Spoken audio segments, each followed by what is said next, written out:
So one time I had a case between two sisters, and it was about as fun as it sounds.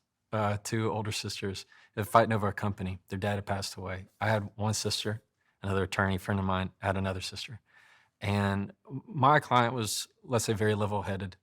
She wanted to preserve the legacy of their family and the company. The other had very different life choices, let's say. And the other one wanted to sell the company. Well, they eventually came to almost an agreement on how they were going to divvy up as buy the sister out.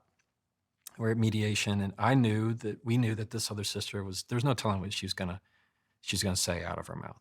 And I had already prepared my client for if she says anything ugly, you're gonna ask her to say that again. All right.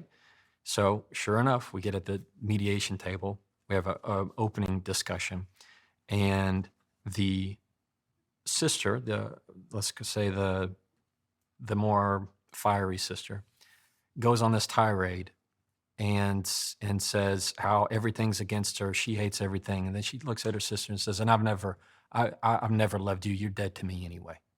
Now that's sister to sister. That's like terrible. Like, it was super sad to watch. My client goes, "I need you to say that again to me." And the other sister couldn't do it.